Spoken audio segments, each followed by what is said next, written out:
जय हिंद बच्चों, इस समय आप लोग महामना इंस्टीट्यूट के यूट्यूब चैनल से जुड़े हुए हैं और इस चैनल में मैं आपका स्वागत करता हूं।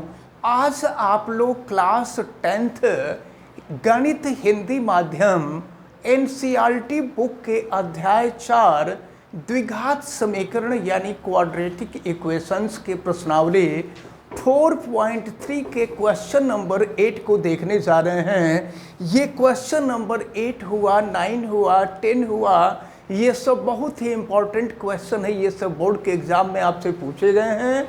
आप क्वेश्चन नंबर 8 को अच्छी तरह से समझेंगे। क्वेश्चन नंबर 8 में आपसे कहा जा रहा है, एक रेलगाड़ी एक समान चाल से 360 किलोमीटर की दूरी तय करती है। हम मान लेते हैं कि यहाँ ए से बी की जो दूरी है यह 360 किलोमीटर है। और प्रश्न में आपसे ये कहा जा रहा है कि एक रेलगाड़ी एक समान चाल से 360 किलोमीटर की दूरी तय करती है। यदि यह चाल 5 किलोमीटर प्रति घंटा 5 किलोमीटर पर आवर अधिक होती तो मतलब यह रेलगाड़ी पहले जिस चाल से चल रही थी, अगर उस चाल से रेलगाड़ी की चाल 5 किलोमीटर प्रति घंटा अधिक होती तो वह उसी यात्रा में 1 घंटा कम समय लेती। यानी अब कह रहा है कि स्पीड 5 किलोमीटर प्रति घंटा बढ़ जा रहा है, तो जब स्पीड बढ़ जाएगा तो टाइम कम लगेगा। तो प्रश्न में आपसे यही कहा जा रहा है कि जो पहले टाइम लग रहा था उस टाइम की तुलना में 1 घंटा टाइम कम लगता है। तो रेलगाड़ी की चाल ज्ञात कीजिए। हम मान लेते हैं कि माना रेलगाड़ी की चाल x किलोमीटर प्रति घंटा है। हम मान लेते हैं क्योंकि आपसे रेलगाड़ी की ही चाल पूछी जा रही है। माना रेलगाड़ी की चाल x किलोमीटर प्रति घंटा है। x किलोमीटर प्रति घंटा। अब सुनिए, तो दूरी यहां से देख रहे हैं 360 किलोमीटर है और एक समान चाल है x किलोमीटर प्रति घंटा। तो जरा देखा जाए कि यहां से यहां तक जाने में कितना टाइम लगेगा। हम मान लेते हैं कि A से B तक जाने में टाइम t1 लग रहा है, तो समय बराबर दूरी बटा चाल होता है।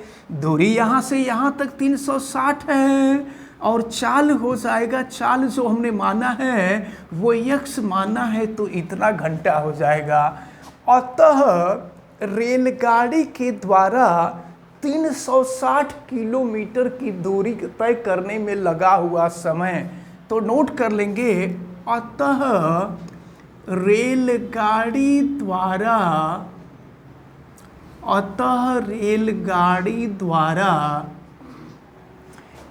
360 किलोमीटर की दूरी तय करने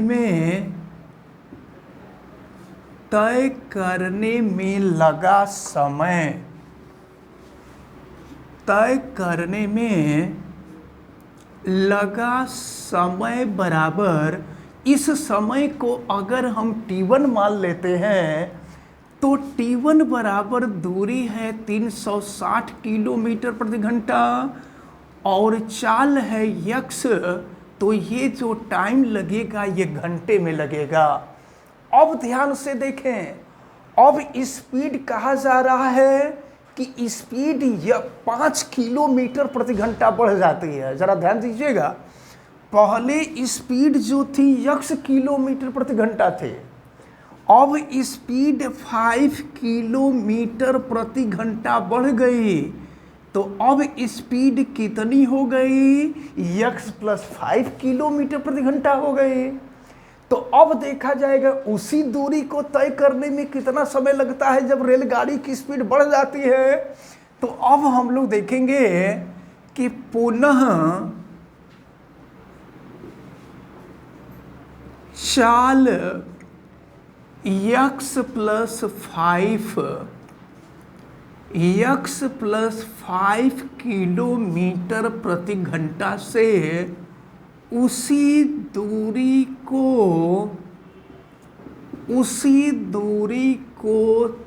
तय करने में लगा समय। तो इस समय को अगर हम t2 मान लेते हैं तो फार्मूला तो वही होगा, समय बराबर दूरी बटा चाल। तो दूरी उतनी ही है 360 और यहाँ पर चाल हो गया आपका x प्लस 5, तो ये इतना घंटा हो जाएगा। अब एक बात आपको समझना है, पहले स्पीड x किलोमीटर प्रति घंटा थी तो टाइम t1 था। अब स्पीड x प्लस 5 हो गई, यानी स्पीड बढ़ गई।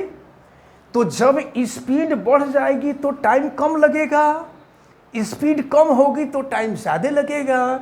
इसका मतलब ये हुआ कि पहले वाला जो टाइम t1 है वो ज़्यादा होगा और बाद वाला जो टाइम होगा t2 वो कम होगा, क्योंकि जब टाइम t2 लग रहा है तो ट्रेन की स्पीड ज़्यादा है।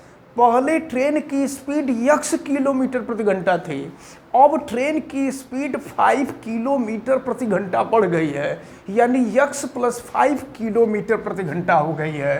तो अब समय का अंतर, तो जब स्पीड कम था तो समय ज़्यादा लगेगा, यानी t1 का मान अधिक होगा, और जब स्पीड बढ़ जाएगी तो टाइम कम हो जाएगा, यानी t2 का मान कम होगा। और प्रश्न में ये कहा जा रहा है कि जो समय लग रहा है वो 1 घंटा कम लग रहा है, यानी दोनों समयों का जो अंतर है वो 1 घंटा दिया हुआ है। तो अब चले जरा ध्यान पूर्वक देखें, सबका मान हम रखते हैं। तो t1 का मान जो था 360/x था और माइनस t2 की जो वैल्यू थी ये 360/x प्लस 5 और ये इक्वल टू 1। अब हम लोग इसको सॉल्व करेंगे और सॉल्व करके देखते हैं कि क्या मिलता है। देखिए ऐसा करते हैं, इसमें से 360 हम कॉमन ले लेते हैं। तो 360 जब कॉमन लेके इसको सॉल्व करेंगे तो देखिए क्या बचेगा यहाँ पर, ये 1/x माइनस 1/x प्लस 1 बचेगा। तो अब इन दोनों का हम लघुत्तम ले लेते हैं x और x प्लस 5 और इक्वल टू तो ये 1 ही है। तो देखें जब x से भाग देंगे तो x प्लस 5 बचेगा और 360 तो हम बाहर निकाल चुके हैं। तो अब यहाँ बचेगा क्या, x से भाग देंगे तो x प्लस 5 बचेगा और फिर x प्लस 5 से भाग देंगे तो x बचेगा, ये इक्वल टू 1 हो गया। अब देखें फिर x से x कैंसिल हो जाएगा, ये हो गया आपका 360 इंटू 5 अपान इसका मल्टीप्लाई कर लीजिए तो x square plus 5x equal to 1 हो जाएगा। अब हम यहाँ 360 में 5 का गुणा कर लीजिए तो ये 1800 हो जाएगा और तिर्यक गुणा कर दीजिए तो ये हो जाएगा आपका x स्क्वायर प्लस 5x। अब हम सबको एक तरफ करते हैं, तो सबको एक तरफ करेंगे तो x स्क्वायर प्लस 5x ये 1800 बराबर के दूसरे तरफ चला जाएगा तो ये ऋण 1800 यानी माइनस 1800 इक्वल टू 0 हो जाएगा। अब हम लोगों को इसका फैक्टर करना होगा और देखिए फैक्टर क्या करें, हम 1800 का ऐसा फैक्टर करें कि माइनस करें तो 5 आ जाए। तो 1800 का फैक्टर करिए आप। अगर हम देखिए यहाँ पर 40 में 45 का गुणा कर देते हैं तो ज़रा देखिए क्या होगा, 4 5 20 4 चौके 16 2 18 1800 हो जाएगा। देखिए जब 1800 का फैक्टर आप करेंगे तो 40 गुणे 45 हो जाएगा। अब 45 में से 40 आप माइनस करेंगे तो 5 हो जाएगा। तो चलिए अब यहाँ पे हम फैक्टर करते हैं तो ये हो गया आपका एक्स स्क्वायर, और 5 के जगह पे हम 45 माइनस 40, और ये है x माइनस हो गया 1800 इजकल टू 0। अब हम इसको सॉल्व करते हैं, तो सॉल्व करेंगे, देखें ये एक्स स्क्वायर और प्लस हो जाएगा आपका 45x, और फिर मल्टीप्लाई करेंगे minus 40x minus 1800 is equal to 0। अब हम यहाँ पर देखें, इन दोनों में से x कॉमन ले लेंगे तो ये हो जाएगा x प्लस 45, और यहाँ से हम माइनस 40 कॉमन ले लें तो ये हो जाएगा x प्लस 45 इजकल टू 0। अब देखते हैं कि दोनों में से क्या कॉमन है, तो x प्लस 45 और x माइनस 40 इजकल टू 0। बारी बारी से दोनों को 0 के बराबर करेंगे। तो अब अगर हम x प्लस 45 को 0 के इक्वल करें तो यहाँ से x equal to minus 45 kilometre per hour. तो रेलगाड़ी की स्पीड ऋणात्मक होती नहीं है, ऋणात्मक स्पीड तब होगी जब रेलगाड़ी उल्टा चलेगी, तो रेलगाड़ी तो उल्टा चलेगी नहीं, इसलिए यह मान अमान्य होगा, यह अमान्य है। अब इसके बाद दूसरे वाले वैल्यू पे आते हैं, तो दूसरी वाली वैल्यू x माइनस 40 को 0 के इक्वल करेंगे तो यहाँ पर हो जाएगा x equal to 40 kilometre per hour, kilometre प्रति घंटा।